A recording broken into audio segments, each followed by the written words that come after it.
cannot protect ourselves alone on the internet unless we cut ourselves out. And that may not work.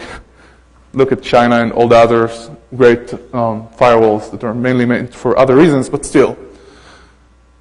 It's a global infrastructure, but we haven't yet found a way to secure it globally. I want to make a political statement here at this point.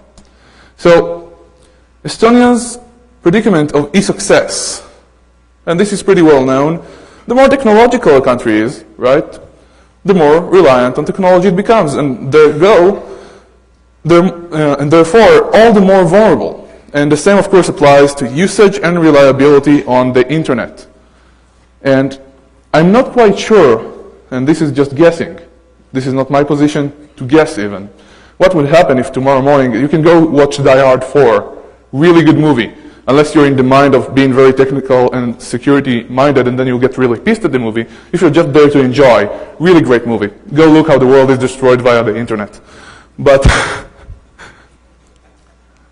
if the US is under a cyber attack tomorrow morning, and say it's very successful, I don't know how reliant the US is on this, and I do know there are people out there who are taking care of this, or at least are supposed to. Very good people.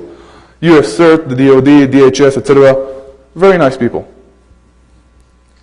And yet, if the internet does go down, will it be catastrophic at this point? I don't know. Maybe it will go into depression, maybe only into recession, the economy that is, the country. But Estonia, and the one interesting thing about Estonia is, they are completely reliant on the internet. Everything is on the internet. Which means it may not be completely scalable to what may happen in the States or in other countries around the world, such as Israel, but it is a window that we can look through. So, this is very, very important. As we said, stop people in the streets, 10 years, not even seen a real bank.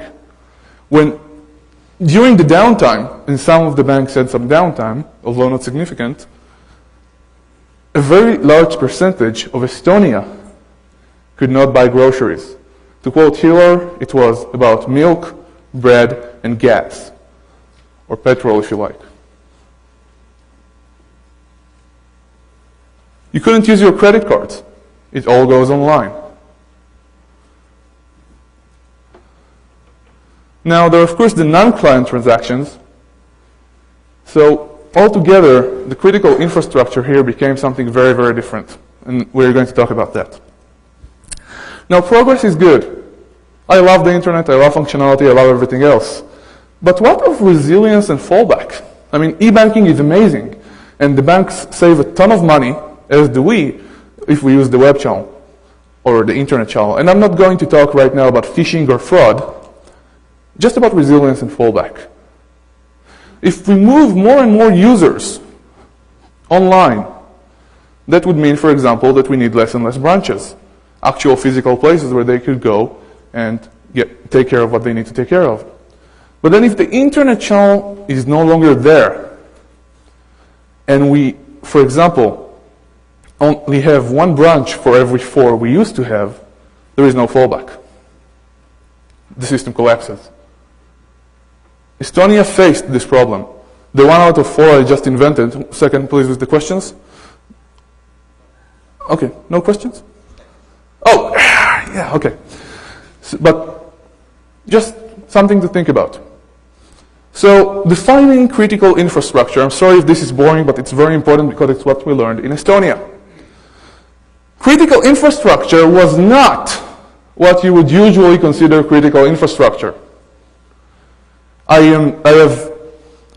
would be a big sinner to say that transportation, energy, etc. are not critical infrastructure and should not be protected. But what proved to be more important as a critical infrastructure rather than a second is the internet itself, is the business and the private sector. That means the banks. That means the ISPs. That means the press. Yes, the press. Reporters became critical infrastructure. And let's not talk about manipulation right now because that did not happen. The press websites, the media websites were not hacked. But if all online press or a significant number of the important online press sites disappear, especially during an emergency, and this was an emergency both in the streets and online, and people couldn't fill gas or buy bread or milk, this is critical. Press is critical infrastructure. So ISPs, banks, media, they need to be protected. They had to be protected. But they are the private and business sector. They are not the government.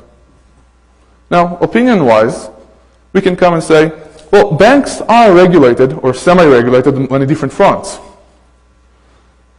Whether it's for credit or how they secure their users or their money.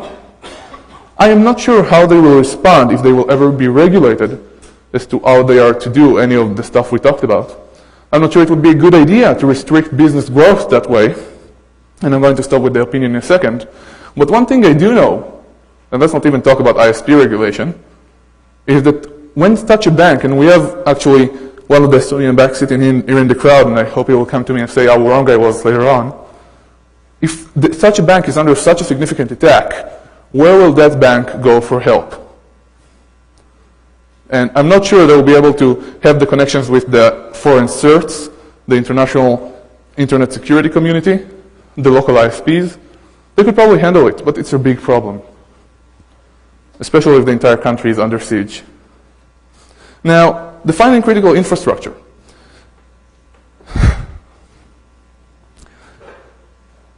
Not as significant, perhaps, when first looked upon. If we first, when we look at critical infrastructure, there are, again, the critical systems for the country itself, the civil infrastructure, then we have a lot of other, it's a very long list, but if we have to put it into three, we always consider the critical infrastructure, which we can refer to as military or survival. The private sector and business sector we are aware of, but do not have direct influence over, if we are the government. One infrastructure which some of us, not all of us in any way, have given some consideration to, but never know what to actually do with, is you, me, Andy here, you sitting here and looking at the screen, some guy over there at the end, and some kid in Korea. Home computers, PCs, and not just in our country. But that's another issue. So, compromised home computers within Estonia were used in the attack. Now,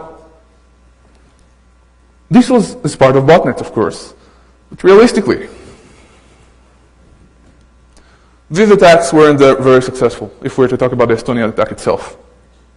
It does illustrate the risk of civilian computers and what type of threat they could pose to the country itself if they are compromised. And we know that we can barely find any computer out there that is not today, with some spyware, malware, blowware, whatever word you want to call it. And again, whether it's some malicious code, whether it's actual botnets, I don't know. But this is a significant threat that needs to be taken care of because we can't even handle e-crime today on the internet. So, internet war. And I would like to give a different example, which is not directly related. And that's Winnie. Anybody ever heard of Winnie? It's a P2P application written in Japanese. Nothing significant, it's not even very good. But it's on pretty much, practically, and again I'm exaggerating, but pretty much on every computer in Japan. I'm not talking about information that's been lost, critical and secret information that's been lost through Winnie in the past. But that application has vulnerabilities in it. It's already in every computer in Japan. Or, well, can't say every. It's not a botnet, it's just an application. Japan is facing a very serious problem today. It's not Estonia, just a different example. One application with known vulnerabilities that connects everybody together over the internet for the same country. I would be scared if I was Japan. And they did arrest the guy, although for copyright reasons. So who's going to patch? Oh, it was released, right. But after it was released, I'm not sure it will make any updates to the program. So who was behind the attacks? I have an answer for you guys.